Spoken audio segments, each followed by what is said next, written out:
امریکہ اور اسرائیل کا کیا چل رہا ہے؟ That was a great 4 days. I think it was a historic 4 days. آپ نے صدر ٹرمپ کے مشرق وسطی کے دورے کے بارے میں پچھلے دنوں خبریں تو ضرور دیکھی ہوں گی. وہ سعودی عرب گئے، قطر گئے، متحدہ عرب امارات گئے، وہ اسرائیل نہیں گئے. ایک امریکی صدر مڈل ایسٹ جائے اور اسرائیل نہ جائے، ایسا بہت کم ہوتا ہے. پچھلے کچھ عرصے میں صدر ٹرمپ نے مڈل ایسٹ میں اربوں ڈالر کی آرمز ڈیل سائن کی، حماس کے ساتھ مذاکرات کے بعد ایک امریکی ہاسٹیج کی رہائی یقینی بنائی، شام پر لگے امریکی سینکشنز ہٹانے کا اعلان کیا اور یمن میں حوثیوں کے خلاف ایئر سٹرائکس ختم کر دی. ادھر ایران کے ساتھ مذاکرات کی خبریں بھی ہیں اور حماس نے اس بات کی تصدیق کی ہے کہ وہ غزہ پر امریکہ کے ساتھ براہ راست مذاکرات کر رہا ہے. بظاہر ان میں سے کوئی خبر یا ڈیٹیل ایسی نہیں ہے جس سے امریکہ کا خطے میں سب سے مضبوط اتحادی اسرائیل خوش ہوتا نظر آئے. آج سیربین میں صدر ٹرمپ کے اس دورے کی تفصیل پر، اس کے اثرات اور امپلیکیشنز پر نظر ڈالیں گے اور ایک دو سوالوں کا جواب دینے کی کوشش کریں گے. کیا مشرق وسطی میں امریکہ کی پالیسی بدل رہی ہے؟ اور کیا صدر ٹرمپ کی مڈل ایسٹ پالیسی میں اسرائیل کی اہمیت کم ہو رہی ہے؟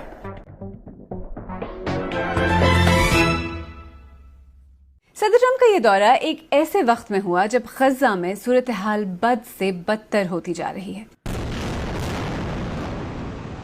غزہ جو 1.5 سال کی اسرائیلی جنگ اور بمباری سے پہلے ہی تباہ ہو چکا ہے، اور حال ہی میں اسرائیل نے فضائی بمباری کے ساتھ ساتھ زمینی کارروائی بھی ریزیوم کر دی ہے.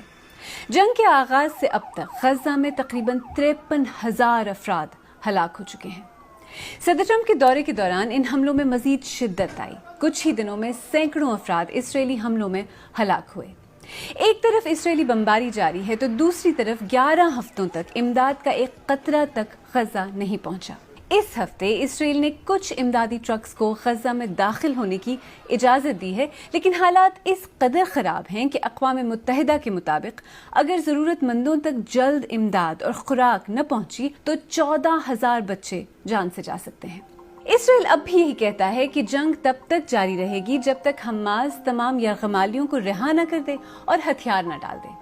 حماس نے جنوری میں ہونے والے سیز فائر اور قیدیوں کے تبادلے کے تحت آخری بار مارچ میں اسرائیلی یرغمالیوں کو رہا کیا تھا. ایسے میں ٹرمپ کے دورے سے ٹھیک پہلے حماس نے اسرائیلی امریکی فوجی ایڈان الیگزینڈر کی رہائی کا اعلان کیا. حماس نے کہا کہ اس نے ایسا صدر ٹرمپ کے دورے سے پہلے ایک نئی سیز فائر ڈیل کے لیے گڈ ول یا خیر سگالی کا ماحول بنانے کے لیے کیا. So hopefully we'll see another ceasefire, more releases, and the end to this conflict. I mean, Yes. it's been too long, too much, and you can't treat agony with more agony. It's enough already. Edan Alexander کی رہائی کے لیے مذاکرات میں اسرائیل کو براہ راست شامل نہیں کیا گیا. صدر ٹرمپ اس ٹرپ میں اسرائیل نہیں گئے اور بظاہر سیز فائر کے بارے میں کوئی خاص پیش رفت بھی نہیں ہوئی. ہاں، صدر ٹرمپ نے یہ ضرور کہا کہ وہ غزہ کے bارے میں فکر مند ہیں. People are living under the rubble of buildings that collapsed, which is not acceptable. It's tremendous death.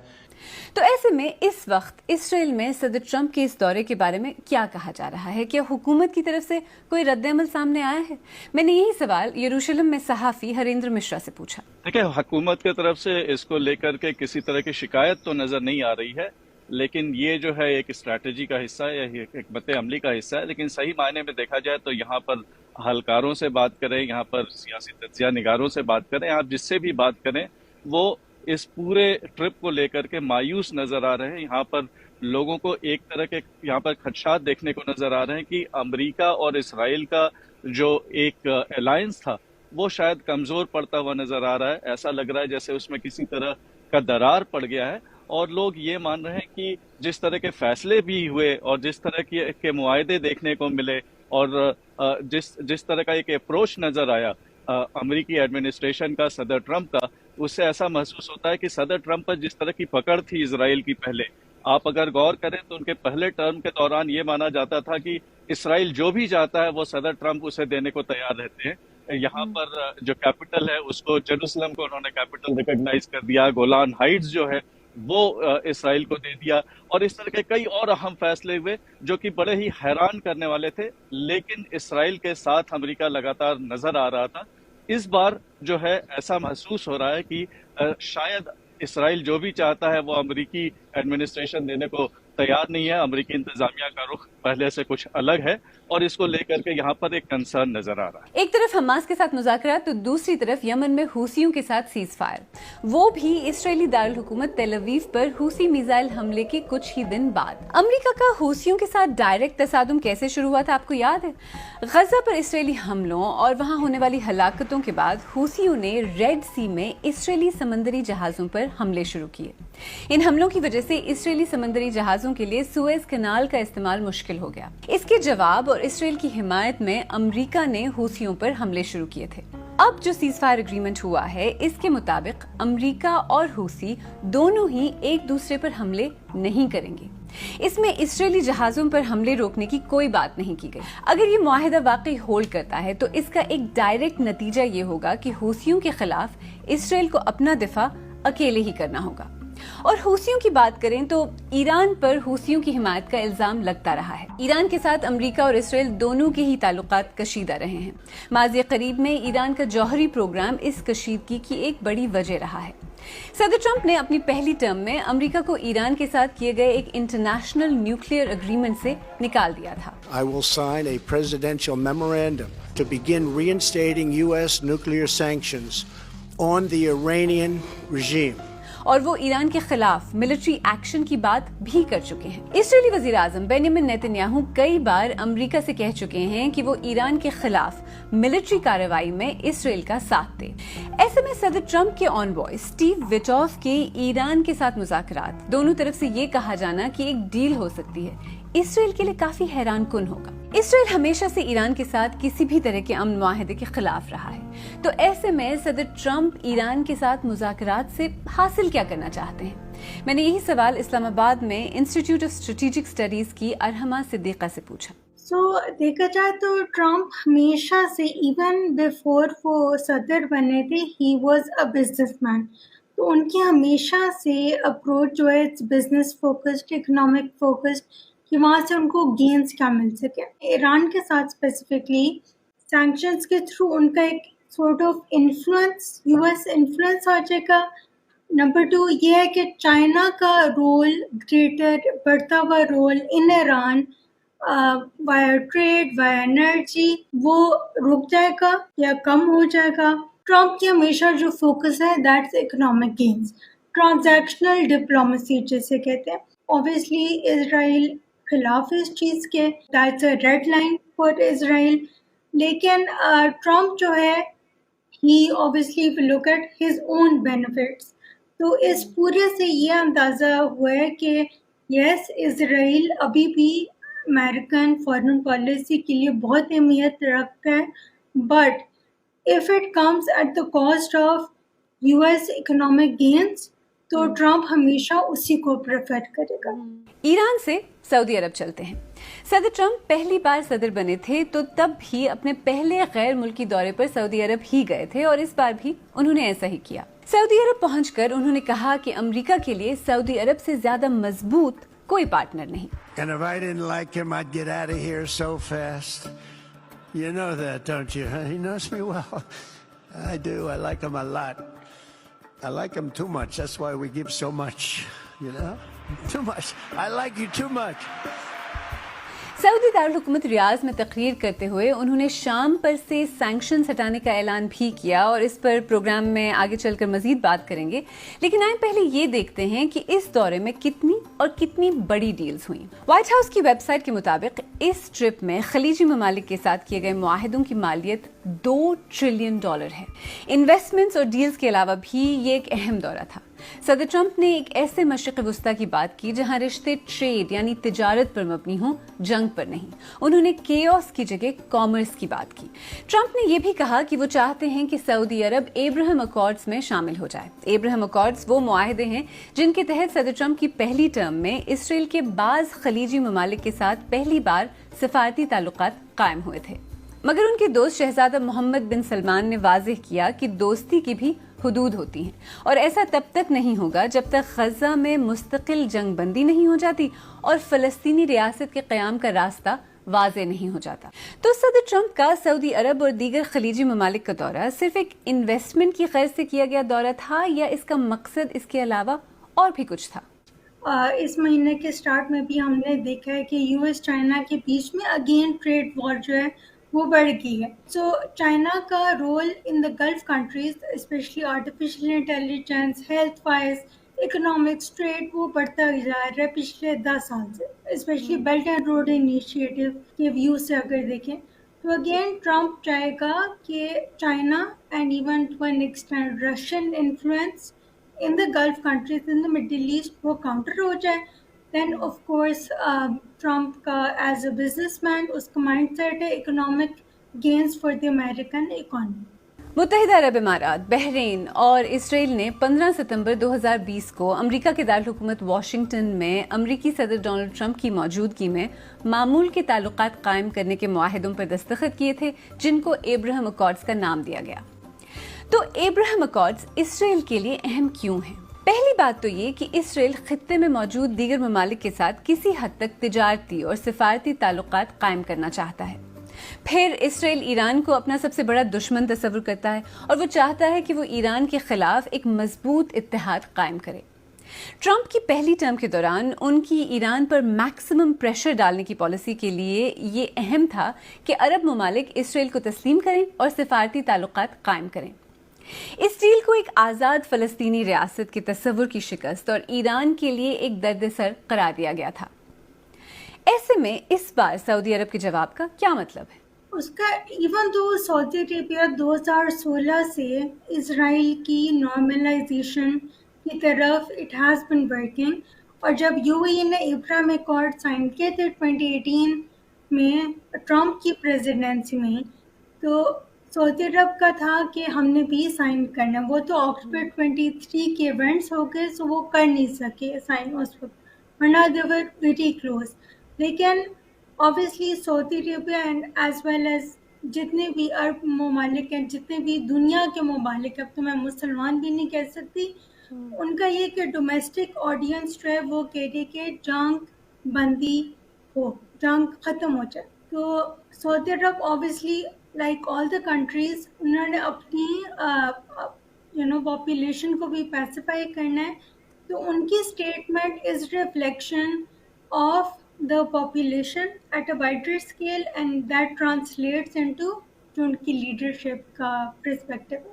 کچھ کرٹکس یہ بھی کہہ رہے ہیں کہ ٹرمپ نے نیتن یاہو کو ایک طرح سے سنب کیا ہے اس ٹرپ میں، آپ کی ریڈنگ کیا ہے؟ China has been very vocal when it comes to Palestine, Gaza and Syria کے ساتھ چائنا نے officially سیریا کے ساتھ BRI کا سائن کیا تھا 2022 میں۔ سو ٹرمپ کے ذہن میں ہے کہ امریکن انفلوئنس کم نہیں ہونا چاہیے، اف اٹ مینس کہ نیتن یاہو کو بائی پاس کر کے اس کو ان اکاؤنٹ نہ لیا جائے، ہوتیز، حماس، سیریا، ایران کے ساتھ ڈیلز کی جائیں، سو بی اٹ۔ اس دورے کے دوران صدر ٹرمپ نے شام پر سے اقتصادی پابندیاں ہٹانے کا اور شام کے نئے عبوری صدر احمد الشرع کو تسلیم کرنے کا اعلان بھی کیا۔ When you look at the sanctions, these were really brutal. And they would have, I would say, zero chance of success. And this way they have a chance. Their leader is a strong person, but young and a lot of energy and wants to do a good job. یہ وہی الشرع ہیں جو کبھی القاعدہ سے منسلک تھے اور جن کے سر پر امریکہ نے $1 کروڑ کا انعام رکھا تھا۔ مئی 2004 میں امریکہ نے یہ کہہ کر شام پر اقتصادی پابندیاں عائد کی تھیں کہ وہ شدت پسندی کی حمایت کرتا ہے اور عراق کے شدت پسندوں کو ملک میں داخل ہونے سے روکنے میں ناکام رہا ہے۔ ان سینکشنز کے خاتمے میں سعودی عرب اور ترکی نے اہم کردار ادا کیا۔ صدر ٹرمپ اور الشرع کے درمیان ملاقات کی جو تصاویر سامنے آئی ہیں ان میں سعودی ولی عہد شہزادہ محمد بن سلمان ان کی بغل میں اور ترک صدر رجب طیب ایردوان فون پر موجود تھے۔ ٹرمپ نے تسلیم کیا کہ انہی دونوں رہنماؤں نے انہیں شام سے امریکی پابندیاں ہٹانے پر بھی قائل کیا تھا۔ اسرائیلی میڈیا میں اس طرح کی خبریں تھیں کہ وزیر اعظم بنیامن نیتن یاہو نے صدر ٹرمپ پر زور دیا تھا کہ وہ شام پر سے پابندیاں نہ ہٹائیں۔ تو ایسے میں اس فیصلے کا اسرائیل کے لیے کیا مطلب ہے؟ اسرائیل میں اس طرح کی بھی خبر ہے کہ بلکہ شام کے ساتھ اسرائیل جو شام میں ابھی جو انتظامیہ ہے، ابھی جو صدر ہیں وہاں پر الشارہ، ان کے ساتھ جو ہے ایک تعلقات بنانے کی کوشش رہی ہے. کیونکہ اگر آپ نے غور کیا ہو تو پچھلے کچھ دنوں کے دوران وہاں پر ایلی کوہن جو اسرائیلی ایک بڑے ہی فیمس جو اسپائی ہیں، ان سے کئی سارے ریلیٹڈ جو ہیں ڈاکیومنٹس اسرائیل کے ہاتھ لگے ہیں، اور مانا یہ جا رہا ہے کہ یہ ایک کوآرڈینیٹڈ ایفرٹ تھا، یہ مل جل کر کے کام ہوا ہے. اور اس میں جو ابھی شام کا جو موجودہ جو انتظامیہ ہے اس نے اس میں مدد کی ہے. تو ایک ایفرٹ اس طرح کا چل رہا ہے، لیکن جو امریکہ نے فیصلہ لیا اس میں بالکل اسرائیل کا سپورٹ نہیں تھا. اور ان کی ٹرپ کے دوران جو غزہ پر بمباری چل رہی تھی اس میں بھی شدت آئی ہے، گراؤنڈ افینسو بھی شروع ہو گیا ہے. کیا جنگ بندی کا یا سیز فائر کا کوئی راستہ نکلتا نظر آ رہا ہے اس وقت؟ دیکھیں، سیز فائر ہوتا ہوا تو نظر نہیں آ رہا ہے، اور ایک بات تو طے ہے کہ ابھی جو وزیر اعظم بنجامن نتنیاہو جو ہیں ان پر نہ صرف داخلی سیاست کا کافی دباؤ ہے، بلکہ اب بین الاقوامی برادری کا بھی ان پر دباؤ جو ہے مزید دباؤ نظر آ رہا ہے. وہ اسرائیل جو ہے بالکل آئسولیٹڈ سا نظر آ رہا ہے. یہ صاف طور پر دکھ رہا ہے کہ جس طرح کا دباؤ یورپی ممالک جو اسرائیل پر ڈال رہے ہیں اور اسرائیل سے جس طرح کے ان کے مطالبات ہو رہے ہیں، اور یہ کہا جا رہا ہے کہ جو ٹریڈ پیکٹ ہے اس کو وہ کینسل کر دیں گے، اور ساتھ ہی ساتھ امریکہ کا بھی جس طرح کا رخ نظر آ رہا ہے اس کو قبول بھی کیا ہے. کل یہاں پر وزیر اعظم بنجامن نتنیاہو قوم سے مخاطب ہوئے، اور مخاطب ہوتے ہوئے انہوں نے کہا کہ ہمارے اوپر جو فرینڈلی ہمارے وہاں پر سینیٹرز ہیں امریکہ کے، ان کا کافی دباؤ ہے کہ وہاں پر امدادی سامان پہنچایا جائے غزہ میں. لیکن انہوں نے یہ دکھانے کی کوشش کی کہ میرے پاس کوئی چارہ نہیں ہے. جو یہاں حکومت ہے بنجامن نتنیاہو کی، وہ کافی پریشان نظر آ رہی ہے. ایسا لگ رہا ہے کہ ان کے کرسی کو خطرہ ہے، اور اہم خطرہ اس وجہ سے بھی نظر آ رہا ہے کہ لوگوں کا ماننا ہے کہ ٹرمپ جو ہیں ان کی ناراضگی اسرائیل سے کہیں زیادہ وزیر اعظم بنجامن نتنیاہو کے ساتھ ہے. اگر آپ غور کریں تو بنجامن نتنیاہو اور ٹرمپ کے دوران بالکل کسی طرح کے تعلقات نہیں تھے. پہلی بار ان دونوں رہنماؤں کے دوران پچھلے سال 4 جولائی کو بات ہوئی. اس کے پہلے ان کے پہلے ٹرم کے بعد دونوں رہنماؤں کے درمیان کسی طرح کا کوئی رابطہ نہیں تھا. ادھر کافی کوشش کی گئی ہے بنجامن نتنیاہو کی طرف سے. ان کی وائف جو ہیں سارا نتنیاہو، انہوں نے بھی پرزور کوشش کی ہے کسی طرح سے ٹرمپ کو منایا جا سکے اور ٹرمپ کے ساتھ جو ہیں اسرائیل کے تعلقات کو یا ان کے شوہر کے تعلقات کو بہتر کیا جا سکے. لیکن لوگ یہاں کہہ رہے ہیں کہ ٹرمپ چاہے جو کچھ بھی کہیں، ان کو بہت زیادہ غصہ ہے بنجامن نتنیاہو کو لے کر کے. اسرائیل کو لے کر کے شاید ان کی ناراضگی اتنی زیادہ نہیں. تو اس سب کا اسرائیل کے لیے کیا مطلب ہے؟ دیکھیں، 7 اکتوبر 2023 کے بعد اگر دیکھا جائے تو ایسا لگتا تھا کہ کم سے کم پوری مغربی دنیا اسرائیل کے ساتھ کھڑی ہے.